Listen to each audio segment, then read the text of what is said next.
Good afternoon, everyone, and welcome back to another video. In this one, we're going to take a first look at this Sunday, Week 5 of the NFL season here on Draftkings.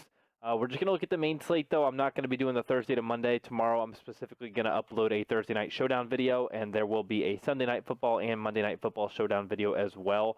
So there's no need to throw in those three games into this video, but we're going to jump right into this one. As always, if you do have any questions, comments, concerns for me, I'm always happy to give y'all any advice that I can. Please leave your comments down below. Season-long DraftKings FanDuel, any sort of DFS or fantasy football question, I am happy to give you any advice that I can. On your way down there to the comment section, there is a little thumbs up button. If you can please leave a like on this video, I do greatly appreciate it. The support's been great lately. I hope y'all are enjoying the content I'm pushing out. I also wanted to let y'all know before I do jump into this that I am going to be posting NBA content on this channel as soon as the season starts. I don't know if there's going to be a daily video, but it will be close to it.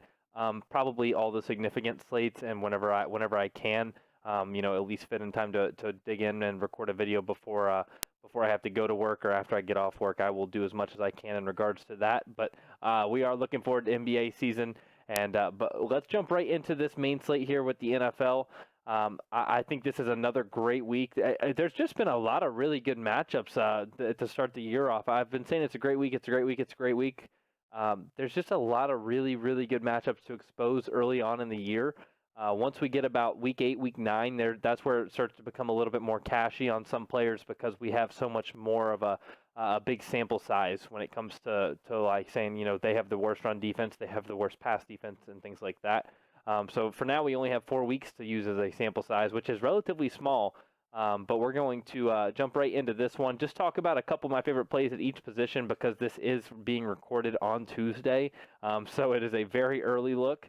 I do love a couple guys at this cheaper price here in the QB section. My favorite quarterbacks right now are probably going to be between Kyler Murray and Andy Dalton, even though Andy Dalton looked horrible against Pittsburgh last night on Monday Night Football. It might have just been an outlier. Do I think Andy Dalton's a great quarterback? By no means do I think that. But, I mean, when you just look at the numbers, for him to put up 5.6 last night was just kind of a serious, unexpected performance. Seriously unexpected performance. He actually was in a pretty good spot against that Pittsburgh pass defense, just their secondary as a whole. They tend to throw linebackers on slot receivers. I thought Tyler Boyd was going to have a big night. He missed him a couple times, but he also only had about 0.3 seconds to throw the ball. The O-line there in Cincinnati is one of the worst I've ever seen. But that makes me lean towards Kyler Murray. But if you need the savings of $600, by all means, I don't mind playing Andy Dalton. I love both of them. And then if you really want to save up, I think that Kyle Allen down here at 5,100 playing against that Jacksonville defense, assuming that Ramsey's probably going to miss again, I think he's a good play. I think last week might have just been a week to actually appreciate. He didn't play poorly last week. He just didn't have a good fantasy week. I think that they have the ball rolling. He's 2-0. I think that he will definitely come out hot swinging against this Jacksonville defense at home. So if we were to plug in Kyle Allen, y'all know I like to make a little mock lineup over here on the side, just to show y'all where my head's at. This is where I'm just going to be paying up. Running back this week, probably in tournaments and cash, I'm going to click in CMC against Jacksonville. I think that he's just in a great spot, especially pairing him with Kyle Allen. I think it's going to be a pretty low-owned stack, and I think it's actually a pretty good combo because Chris McCaffrey through the air has just been lethal. 10 targets, 10 catches. Granted, he only had 4 against Arizona and 6 against Tampa. He's had 2 10-plus target games so far this year, 2 80-plus receiving yard games. And he's also had 4 receiving touchdowns in 4 weeks. So I think that's a pretty good stack to have, especially with A.J. Boye still being there, going to be able to take away Curtis Samuel and DJ Moore a little bit this week. Continuing at running back, I love Ezekiel Elliott. He's probably my favorite player on the slate, above CMC, above anybody else we haven't even talked about yet. Zeke has not had an Ezekiel Elliott sort of game this year. He just hasn't had that like Zeke game. And this is the matchup where he will do that. The Green Bay secondary has looked amazing. Dallas is coming off of an embarrassing loss to New Orleans. That's just all wonderful narrative stuff. And then we have Dallas playing at home against this good secondary who has been getting torched on the ground. And I think Matt LaFleur was just asked about it, and he said that it's an 11-man job, the run defense or something like that. Whenever he was asked about the run defense, he said something about it's an 11-man job, or and there's 11 people on the field, don't just want him to front four, or something like that. But I'm not worried about what he said. We're plugging in Zeke. I'm not straying away from Zeke at all. That game will probably stay very competitive too, I would think. So that's another reason why I think he's just an amazing play. I do want to jump to defense real quick. Skip these three. We can go play with those in a second. Defense this week. If you're gonna punt your defense, I don't hate Pittsburgh's after what we saw last night. But after what we saw last night, I think they might be the popular punt just because everybody's gonna say, well, they looked pretty good. But I mean, you gotta understand they're playing against probably the worst offensive line in the league. So when it comes to cheaper defenses, I'm probably going to be looking more towards the Jets defense against what looks to be a seriously heavily declining Carson Wentz. I don't hate the Jets D. Granted, they only had that 16 points against the Pats because of those 2 touchdowns that were just kind of in garbage time. So if you want to pay down, that's probably my favorite cheap D. My favorite midway defense, I guess you could say, or middle of the pack sort of defense, is going to be Buffalo. A lot of people, Tennessee, I think, actually opened as a 1.5-point favorite in this game. I think Buffalo wins this with ease. I think Buffalo is actually going to be a really solid team this year. I see them making the playoffs.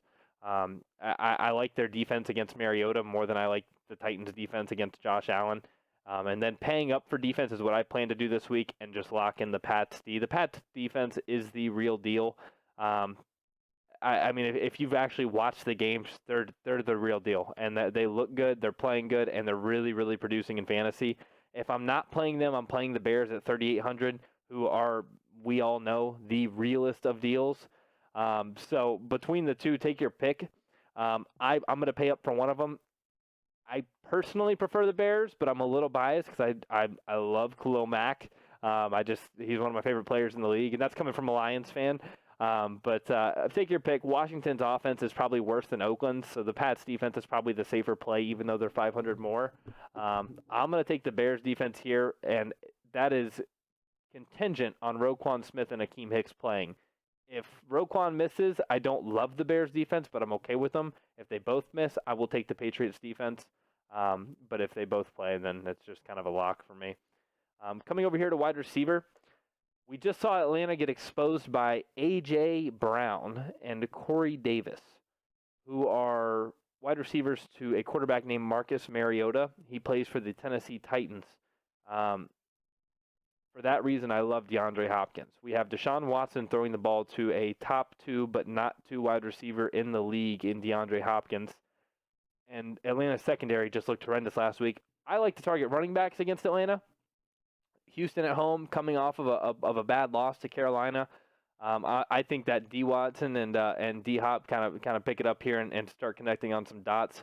I think Hopkins is definitely the pay up wide receiver for me. I did want to go to tight end real quick just so I can kind of play with the salary a little easier.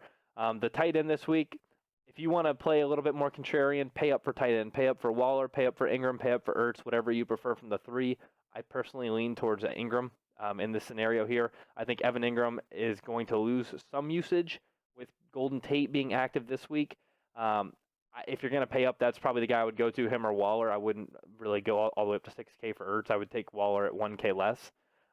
So I guess I would probably prefer Waller of the 3 to save the $800 off Ingram. But if you come down, though, until I see Arizona stop a tight end, I'm just going to play the tight end playing Arizona at this point. It's like they forget that it's a position, it feels like. And Eifert had a really good target share last night. Andy Dalton did not throw the ball a lot. He had 5 targets last night, and then I'll show y'all real quick. I want to plug him in, but I want to show y'all how many balls did Dalton throw last night. He had 5 targets, and he threw 37 balls.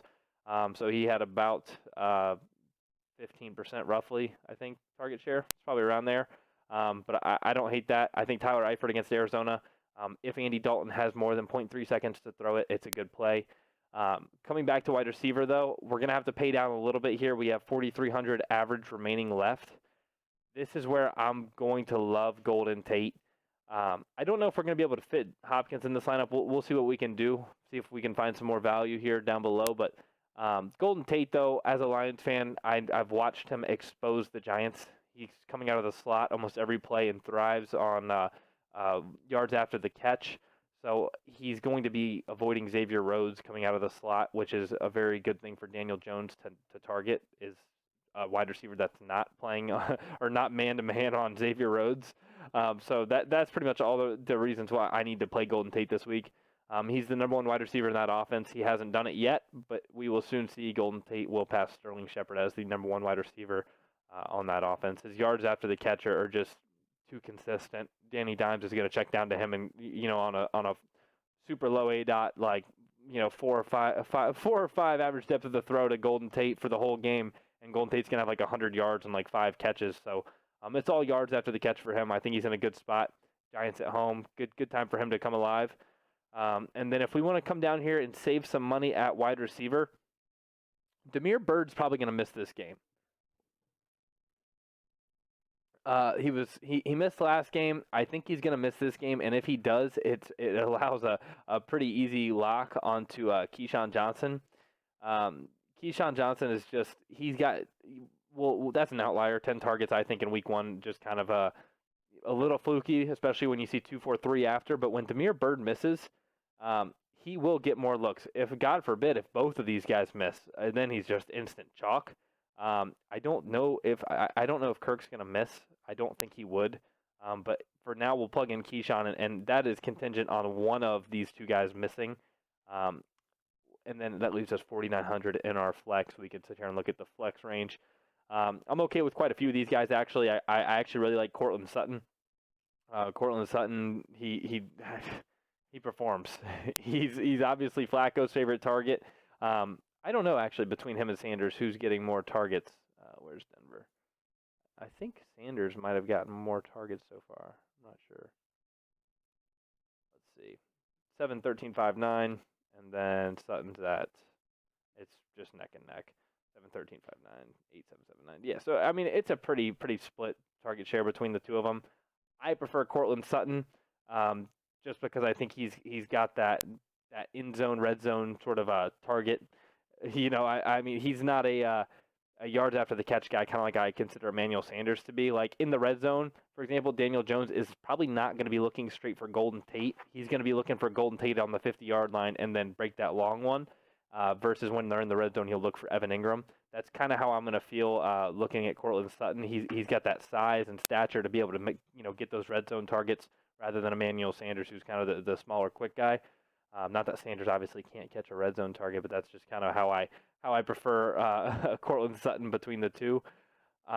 In this range this week, with Kenny Stills out, it's hard not to just fall in love with Will Fuller and just play the two of him and Hopkins and just hope that Watson gets that passing game to come alive.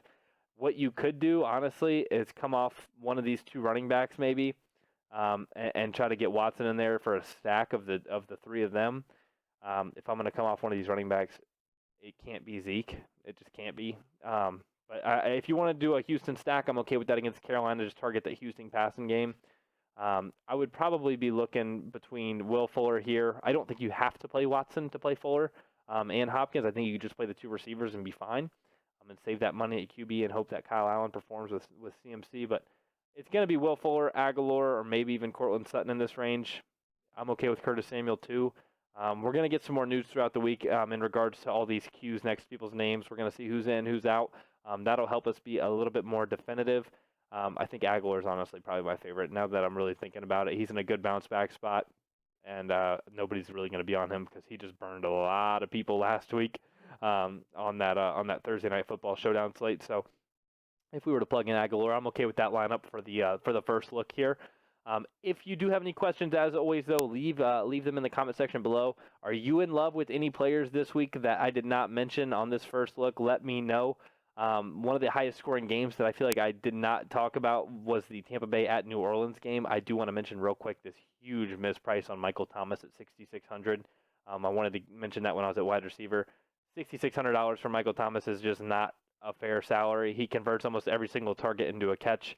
I don't care if Teddy Bridgewater's throwing the ball or not. His target share's still there. It doesn't need to be Drew Brees for him to still have a huge game, and he's only $6,600. That's my favorite play in that game, probably. But I wanted to mention that real quick. Are there any favorite plays, though, that y'all had that I've maybe left out in this first look? Let me know down below. I'm really looking forward to this week. The Sunday main slate's going to be a fun one. I will have a Thursday Night Football Showdown video posted tomorrow morning, Wednesday morning. Please check that one out, and then I look forward to seeing y'all then, and I can't wait to jump on into this week 5.